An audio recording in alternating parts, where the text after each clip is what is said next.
word of creation. God said, first chapter, Genesis. The first chapter of Genesis, you will see in nearly every small paragraph, God said. God said. We will get a clearer understanding of the meaning of that when we get into the lecture. But you will see that it was the Word that was in the beginning. And the Word was with God, and the Word was God. And God was that Word. And that Word was made flesh. Memory is made up of past impressions which take hold of the mind. Memory holds our experiences, pleasant and unpleasant. These are valuable possessions indeed, but are apt to hinder rather than increase our worth. The things that are dominant are the things that affect us most. Therefore, there is little use in making suggestions to ourselves unless we understand the self. So therefore, memories, experiences are held in the mind as impressions. The impressions that are dominant in the mind is the things that affect us most. Therefore, very often, these memories are of little value to us. In fact, they may be a hindrance unless we understand the self. Now, how do we understand the self? The self is that which is caught up in the relative, caught up in desire, caught up in craving, caught up in tradition, caught up in belief. Therefore, the self is conditioned by our beliefs, our ideas, our images, our memories, our experiences. And we generally think according to our conditioning. If we think then according to our conditioning, there is no use of trying to suggest to ourselves anything at all, because it will only create confusion. But when we begin to understand the self and the conditioning of the self, we will dissolve this conditioning, and our thoughts will be purified. They will be purer. You think and you speak according to your conditioning, how you've conditioned yourself with your beliefs, your ideas, your traditions. Think in your mind now how you think. Do you think because of a certain group, a certain nation, a certain religion? Are you speaking and thinking according to how you've conditioned yourselves? Or do you think through your traditions? You carry your beliefs with you. Your beliefs are conditioning you, and they're conditioning your thinking. Your impressions are conditioning your thinking. Your impressions which you have received in your infancy. If you belong to a certain religion, it has been pushed into your mind continuously from your infancy. You're conditioned by that belief. How can you throw that belief off? Only by discerning what it is. Only by discerning how false it is, and discerning that it is not your idea, but some other person's idea. And you're conforming to these ideas, and naturally what happens is that you are conditioned, and you're thinking according to your conditioning. Therefore, your thinking is not clear. You are in confusion. Before you can in any way use the power that is within you, your mind must be clear of all that is hindering the use of that power. You do not want to go through life on trial and error, the path of pain and suffering, or mere joy and gladness for no purpose. Knowledge alone will free us from this state of affairs. We must become aware of the past, present, and future in the now. then there will be freedom from the past and the future, for the now alone is creative. Memory is not creative. Hope is not creative. Creation is always in the now. So we have to discern what is in the mind that is hindering our creativeness in the now. When you think, naturally, you create.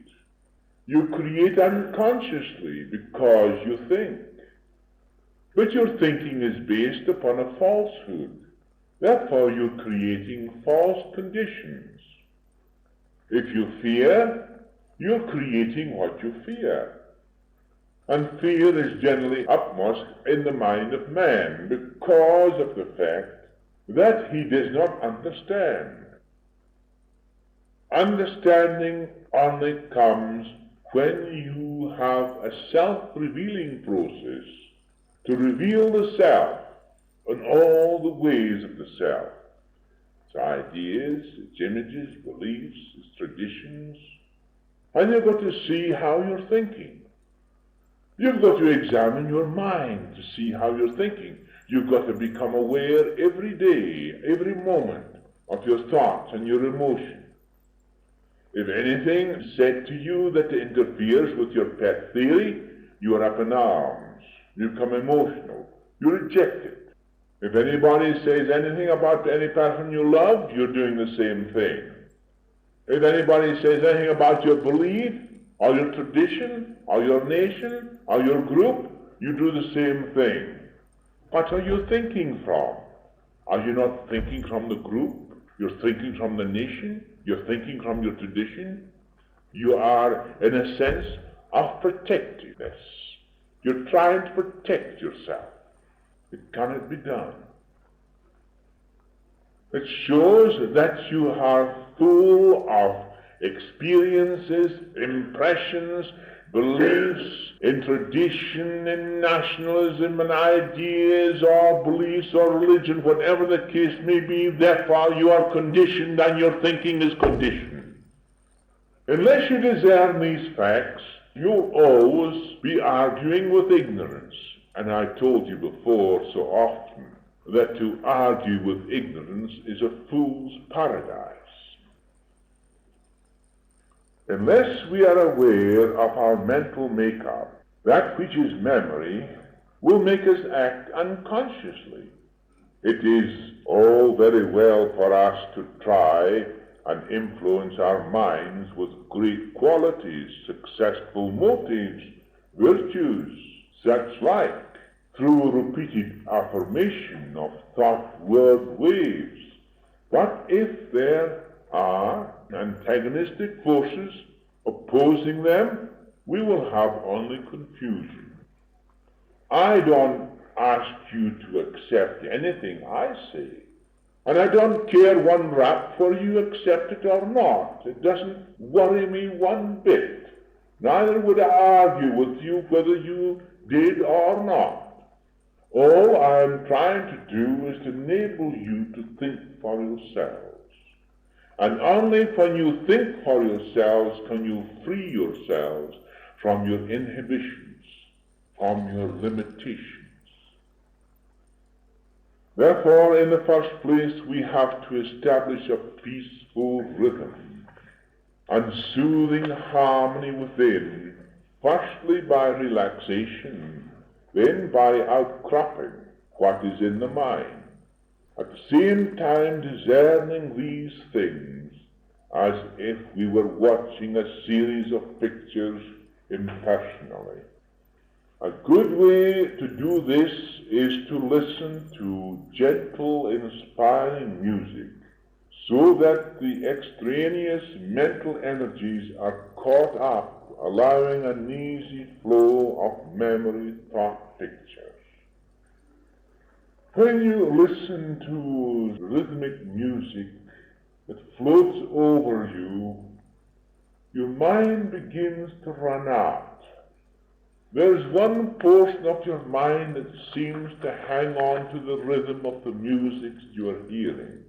and another portion of your mind seems to run out of all the ideas, and there is nothing to prevent those ideas from rising up to the consciousness. And as they rise up to the consciousness, you're beginning to view them in front of you impersonally. The music is caught up in one portion of your mind so that it holds these extraneous energies, which very often hold and grip a thought as it moves out and creates a fear or emotion according to the thought or the influence of the thought when it was created. So therefore, you find that by doing this, outcropping is easy. The mind must be clear. You must know what is in the mind. If you do not know what is in your mind, then you will never be able to think clearly, because you'll be thinking according what is in your mind. Your mind is influencing you. Your mind is preventing you from really thinking clearly.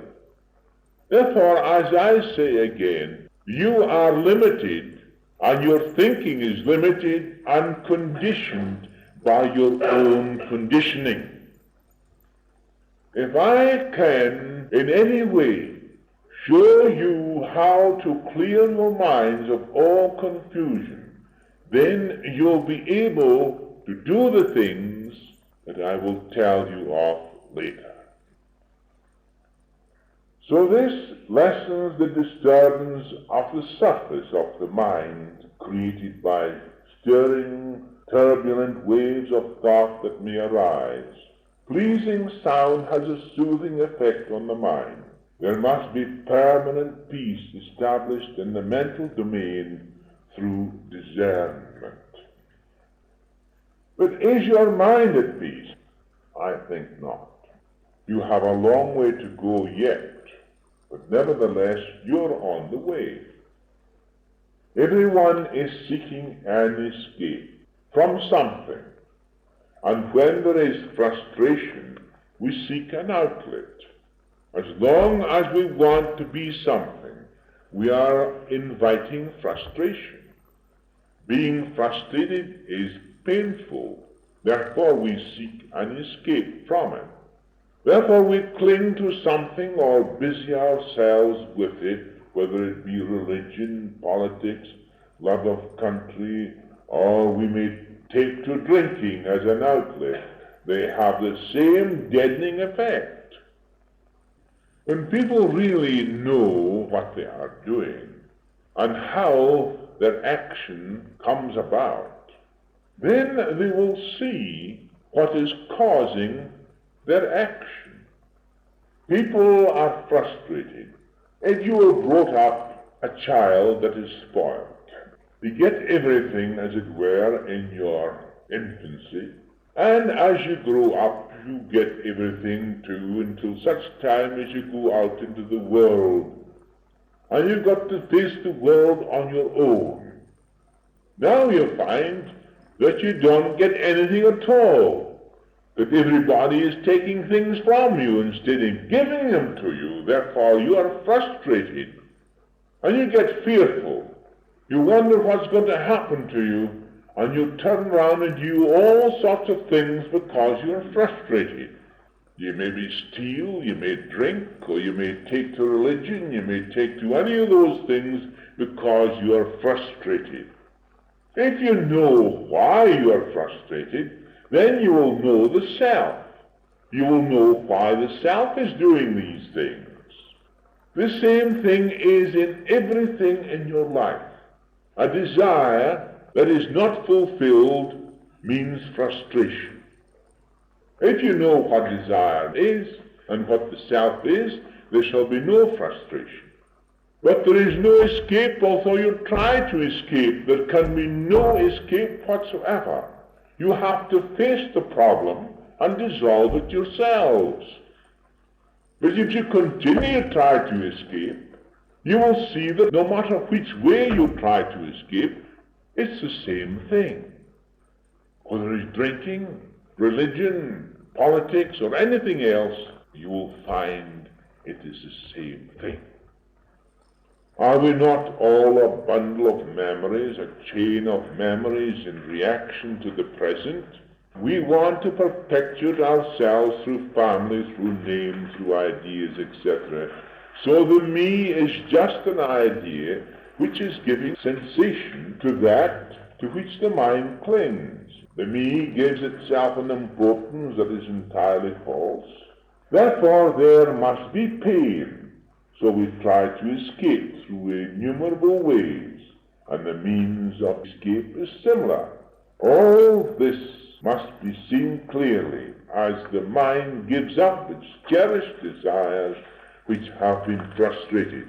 For as long as there are opposing forces in the mind, there can be no peace.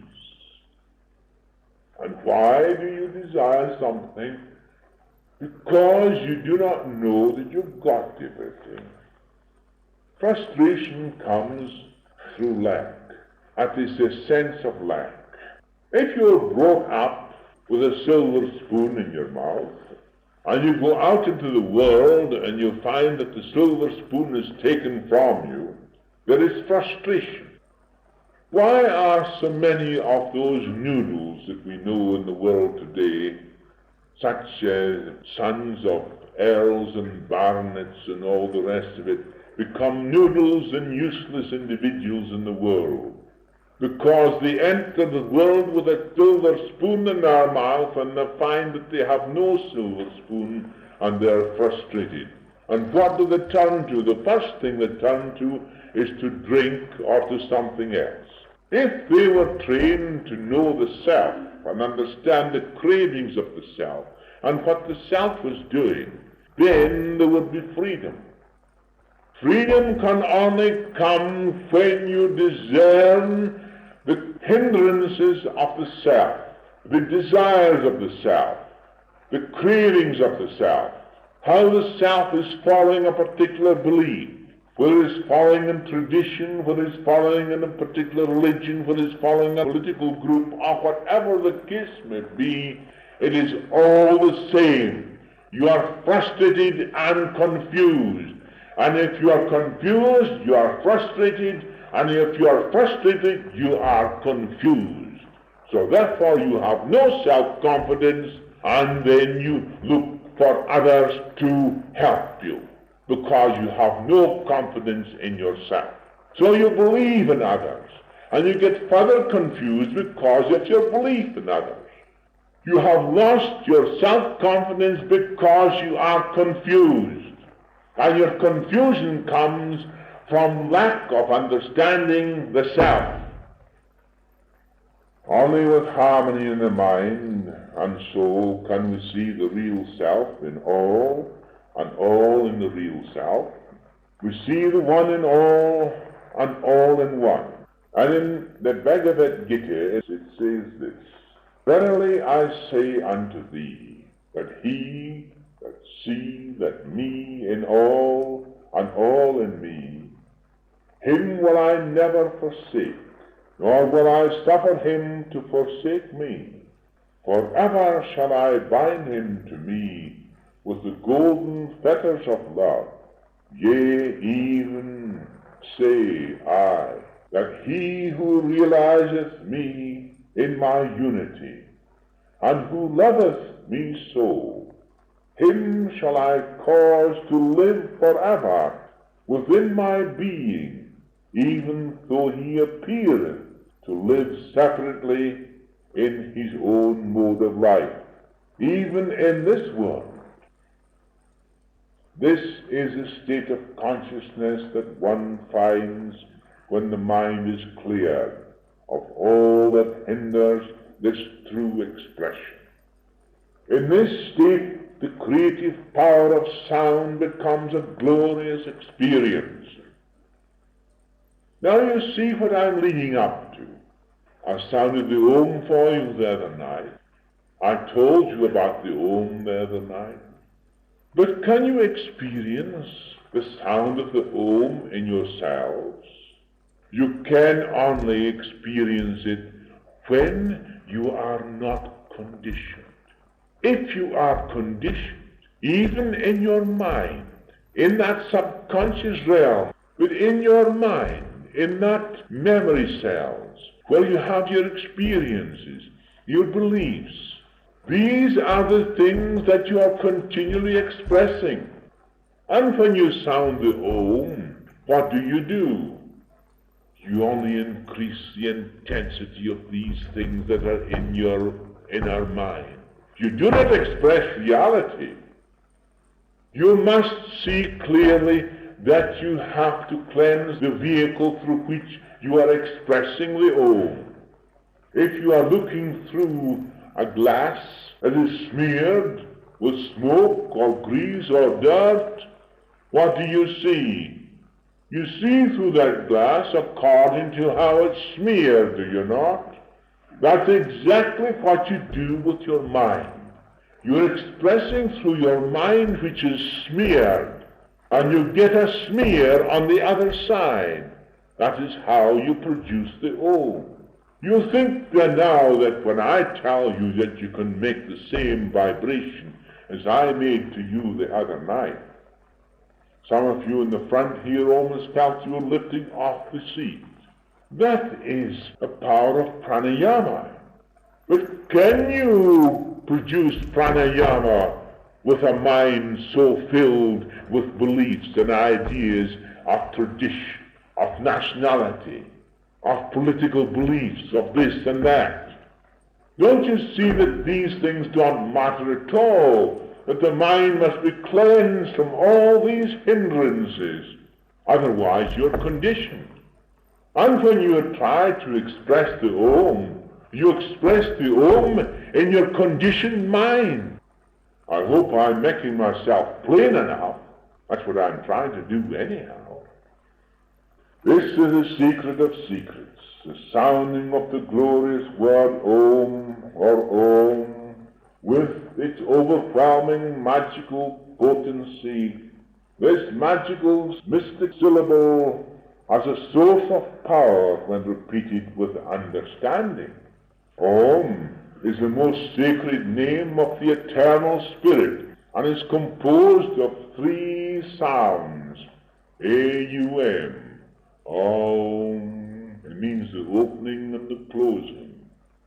In fact, it's sounded in some methods, it's sounded by opening at the lower portion of the spine, and as it flows up, is closed at the head, such as Om.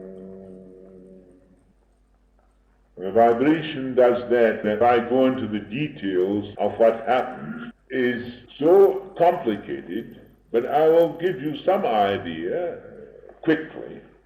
There is two nerves which flow down each side of the spine, the Pingala and the Adha.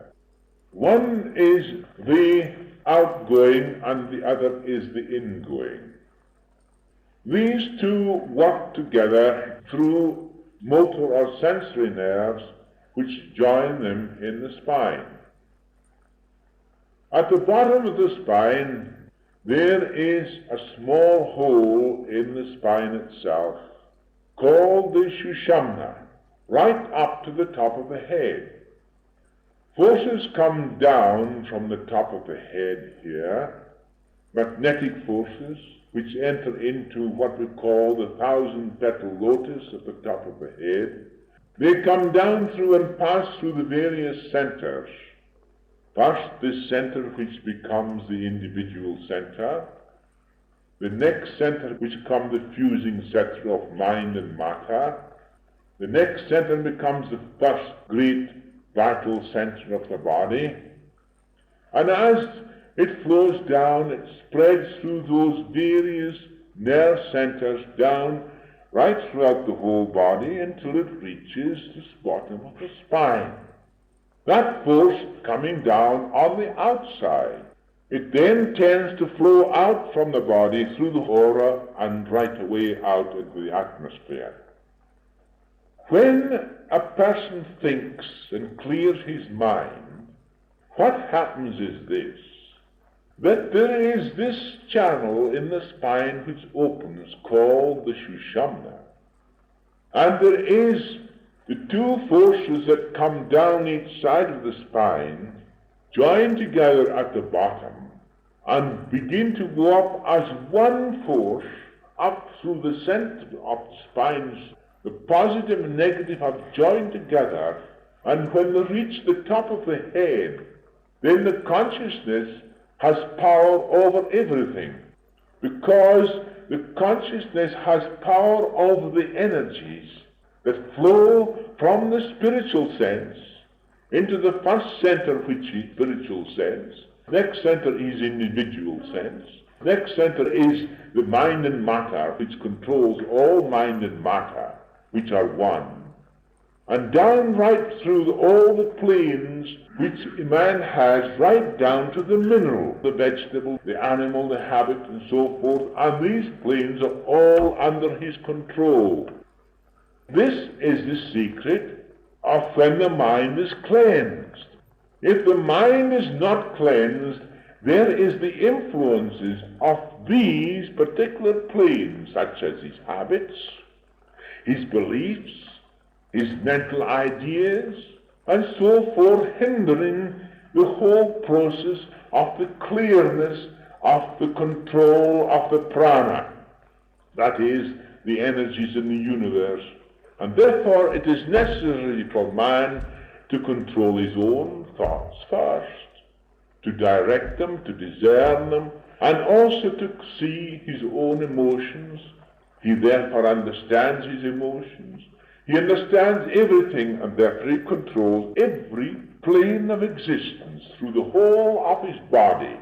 And by doing so, he controls every plane in existence in the whole universe. Man, know thyself first, then all power is given unto you in heaven and on earth. I'm not going to discuss any more of this because it's going to lead us away from our lecture. If you were with me for a year under intensive training with the masters in Tibet, you would have to work day and night. There is no let up. There is no moment where you can say, I'm tired, I can't do this, and I can't do that. For every moment of the day is scheduled so that you have your particular work to do, and your particular understanding, and the teachings that you have to go through. And by doing so, you master all these things in a natural way, not through, as it were, struggle. Because if you have a struggle at the beginning, the end will be struggle. Therefore, controlling the mind and subjecting the mind is not freedom. Subjecting or suppressing an emotion or suppressing a thought is not freedom. Freedom comes through the discerning of a thought in freedom and understanding it. Therefore, there is no longer any struggle. If you struggle at the beginning, the end will be struggle, and you are just as far away from your success as you were at the beginning. I want you to see clearly and distinctly that the method I am showing you is one of ease and comfort, without fear, without struggle. To Om is the most sacred word of the Eternal Spirit, and is composed of three sounds, A-U-N, which gives the devotee the best concise meaning of this mystical, magical word. When chanted properly with true reverence and understanding, it can calm the storms, it can give life to the dying, it can do wondrous things, for it is the word of immortality, being the imperishable word, the matrix of all sounds. The word is glorified and chanted by all devotees in their meditation.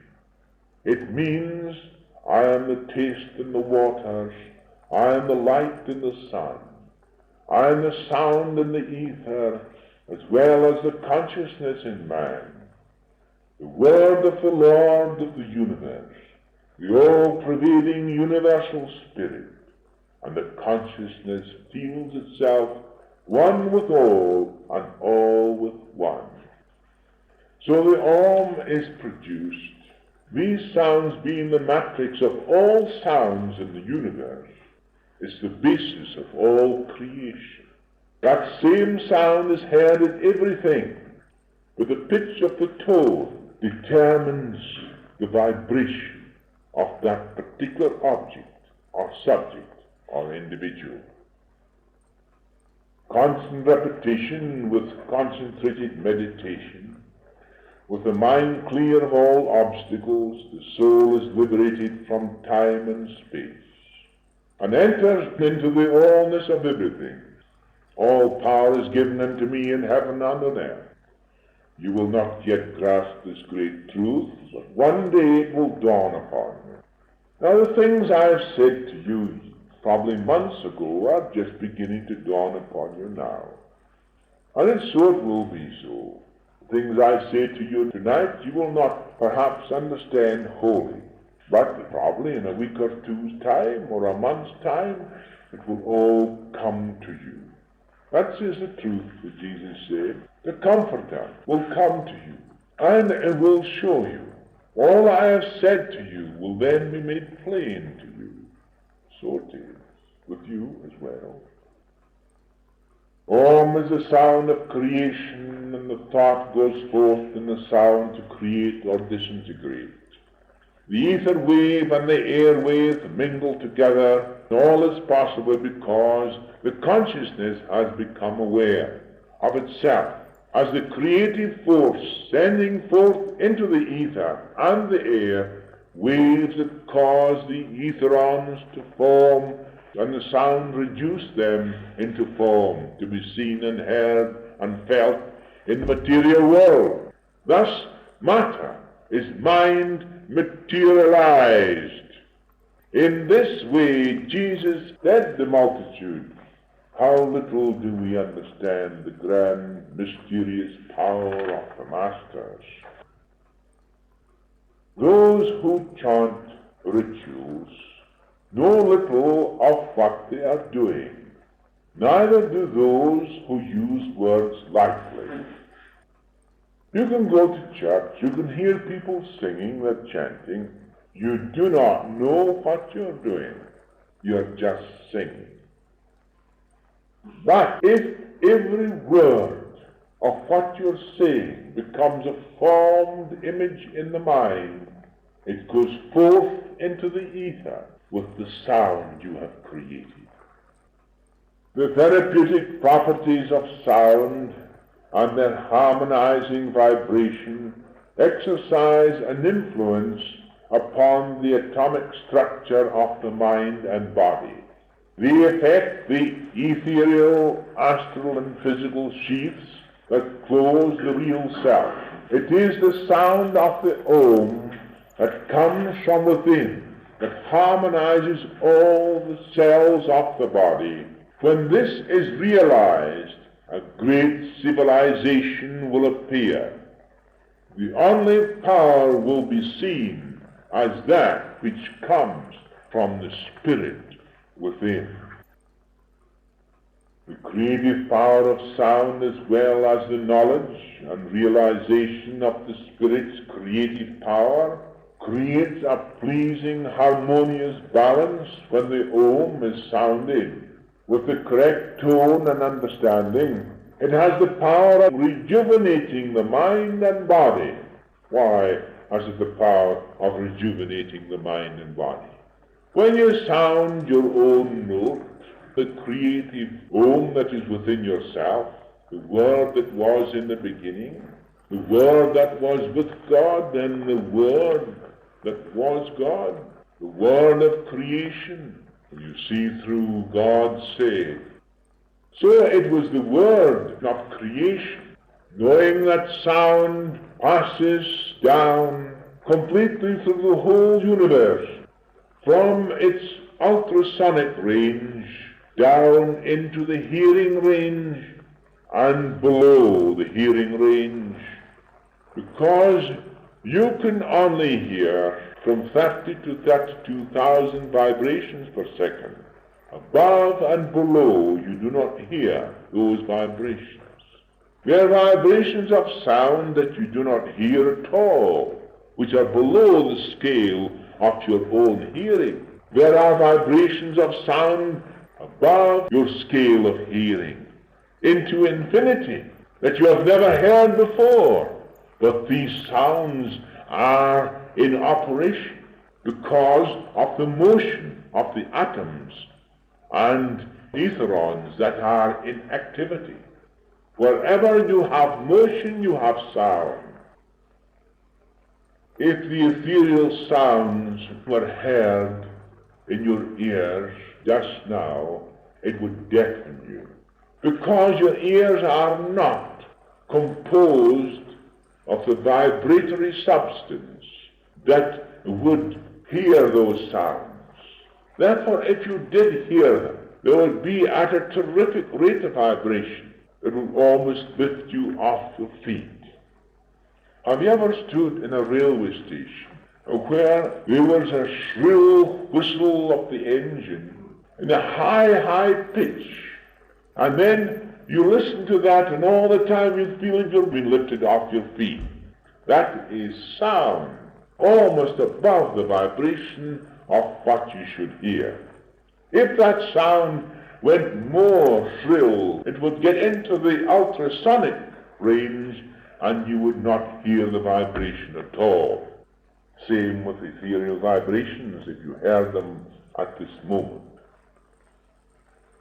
This grand science of ether and air waves, when thoroughly understood, will dissolve discordant thoughts that cause fear, weakness, and disease, and lead peace, confidence, courage in their place. This method is the simplest, the most efficacious means of purging mass hysteria, of dissolving undesirable influences and injurious magnetic vibrations that may be entwined themselves in the elaborate ethereal network of the individual aura. The human magnetic aura and ethereal network are thickest over the main nerve plexus and are connected with the whole of man's nervous system, and has much material effect upon his thinking and emotional life, thereby affecting his general health as well as man's environment and those who come in contact with him. It's a very important lecture, this, and I'd like you to read it carefully in your own home. And if you study it carefully and think it over, you will find the true meaning in regard to it. Through man's ethereal and magnetic aura pass magnetic lines of force from the great ocean of life in which he lives. These lines of force feed the body of man to keep him alive in this plane of action. Jesus said, "I do not live by bread alone, neither do you." If you would cover your body with an insulating substance, in 1 hour you would expire. The entire body is covered with a delicate network of lymph vessels, which absorb all foreign substances that penetrates the shield we call the skin, and enters the body in microscopic particles. Thus the interior of the body is kept clean. Under the skin and through the whole of the tissue is this lymph, and it protects the body from all extraneous and microscopic substance that enters in through the skin. People have said that the skin does not absorb anything, but that's a stupid nonsense. The skin absorbs a lot of things. Vibrations are passing through the skin all the time, through your magnetic aura, which spreads out beyond the skin and at a distance beyond you. There are influences around you that are always pushing in through your magnetic aura into your nervous system, and through that nervous system they get into your consciousness, and you become consciously aware of some subconscious activity which you are unaware of altogether. How are you going to prevent these things happening? We will see shortly in a lecture next session how all this comes about. We will see how mass psychology is affected, how mass domination is affected. We'll see how man's mind is affected. We'll see how ideas take effect in the mind. We will see then your complete protection against all these things. Anyway, in the meantime, I'm drawing your attention to this most important portion of your body, the lymph vessels. The body has an ethereal counterpart that supports the physical, and this body is kept clean and clear of all inharmonious magnetic forces by bathing the ethereal body in harmonious sound of the Om, completed with the consciousness of the power within. So the ethereal body that supports the physical, and this body is kept clean and clear of all inharmonious magnetic forces by bathing the ethereal body in harmonious sound of the Om. So it goes out from the body and cleanses the body. So when the Om is produced,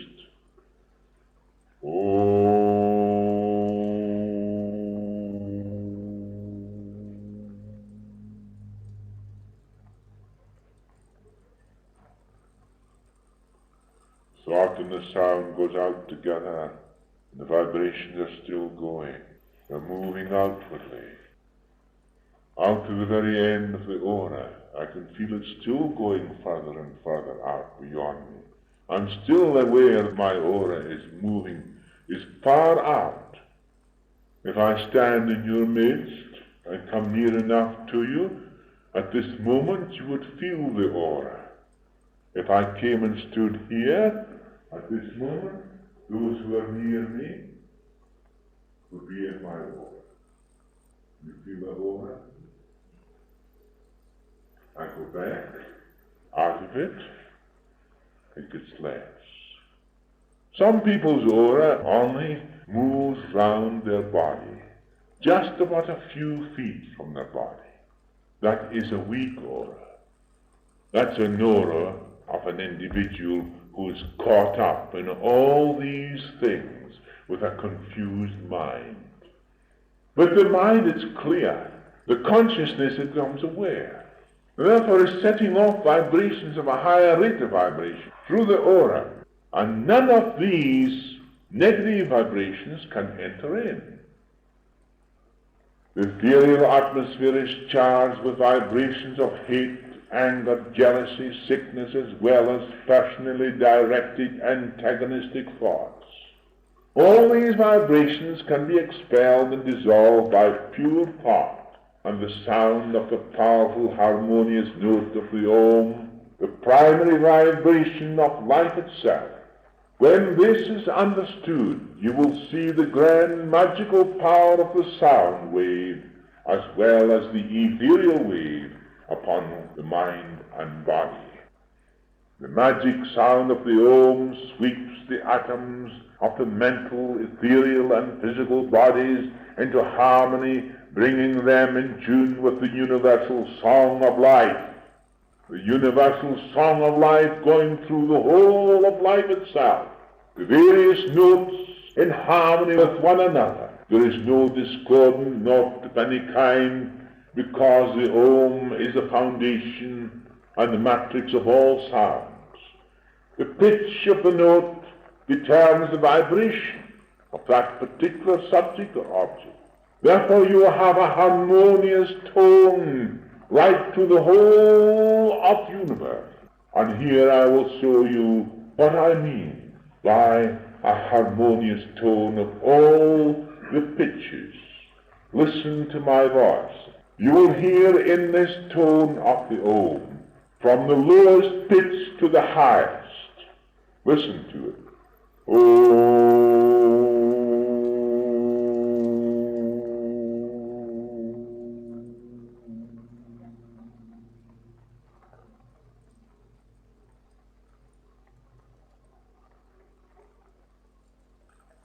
There is harmony, all the notes, every pitch is in that one sound. Yet itself is the sound, the word that was in the beginning.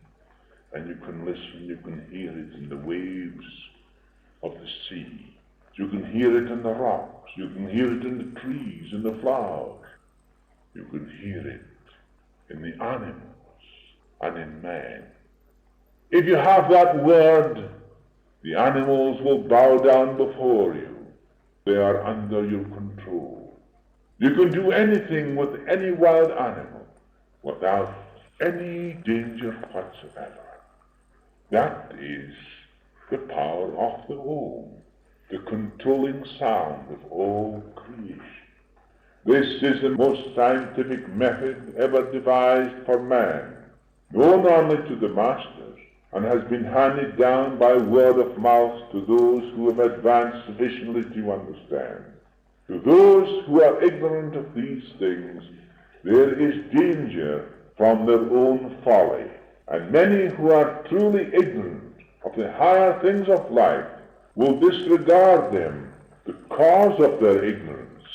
A wise man is wise unto himself. Those who are prejudiced should make investigation into the properties of sound waves, and there is plenty of literature on the market on the subject which would dispel their ignorance and prejudice overnight. The Om is the combination of all sounds heard from nature, therefore the fundamental manifesting vibration of the universe. In the beginning was the Word, and the Word was with God, and God was that Word, Om.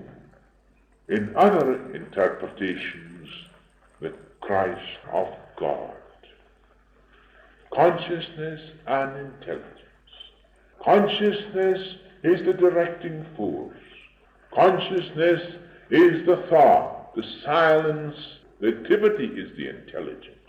Consciousness, intelligence, and substance, the three great things in the universe. Consciousness A, intelligence U, and substance M. All these three are one, and are never separated from one another. Consciousness is the silent completeness. In that consciousness, then, man is all-powerful.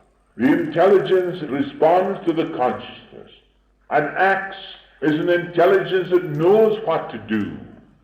It is the knowing how, brings into operation what the consciousness directs in the substance, which is the foundation of all form you see or feel. Omnipresent, omniscient, omnipotent. When your mind has been cleansed, put your fingers in both ears to keep out the noises from without. Then listen within and hear the booming, monotonous sound of the Om of all creation. You can hear the sound when you have established absolute silence, by silencing the sound of your thoughts and emotions, as well as the sound of your breathing from your nostrils. It is then you will hear the nada, the mysterious sound of the Om, as the Master calls it, the nada. Have you heard the nada yet? Every day, have you heard the nada yet? And if you say, yes, you have, they know blooming well that you haven't.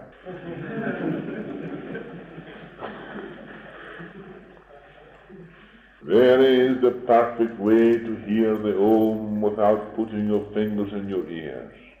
Listen to nature. Listen to the sea. Listen to the trees. In the desert you will hear it. It is within you. It is around you, everywhere. Make yourself part of the song of life, for you are the song of life itself.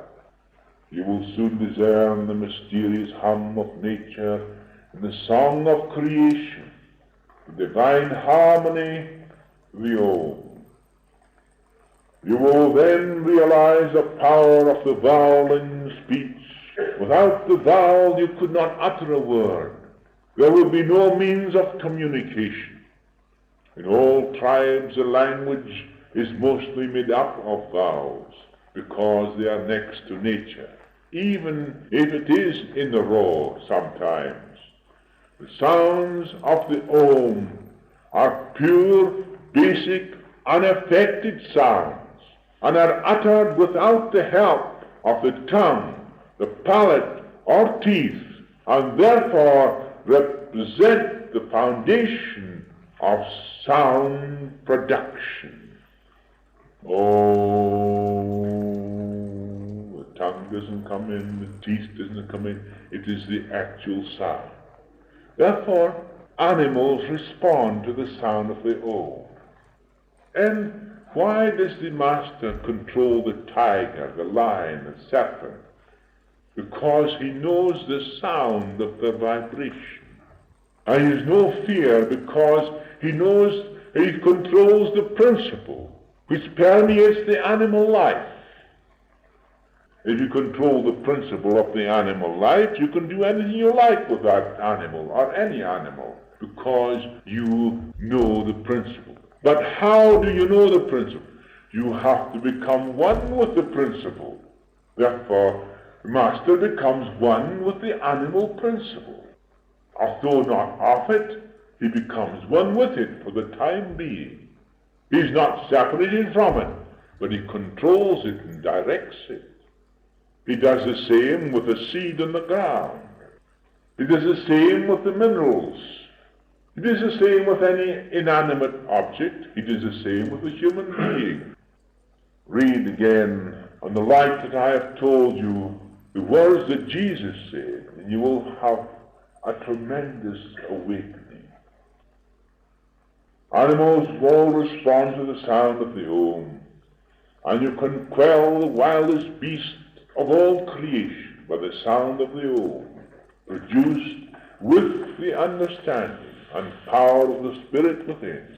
The science of cosmogony, which is being investigated, has revealed some startling phenomena in this direction. When other investigations and experiments are contemplated, this will guide the world into realms of beauty and power beyond our wildest dreams. We will find out the active part sound plays in the principles of creation. I'll have more to say on this subject in our next lesson. Let us make man in our own likeness to resemble us, with mastery over the fish in the sea, the birds of the air, the animals, and every wild beast of the earth, and every reptile that crawls on earth. And God formed man in his own likeness. In the likeness of God he formed him, male and female. He formed both. Genesis 1, 26, 27. Benediction. O mighty one, I was ignorant of my birth. Then from within I heard thy voice of creation. I realized I was within thy mighty self. Since then, O mighty one, I am forever bound with thee in thy love for me. Golden fetters of thy love supported me even in the darkness of my ignorance. The sound of thy creation is forever with me, and I am now forever in thy presence, O mighty one.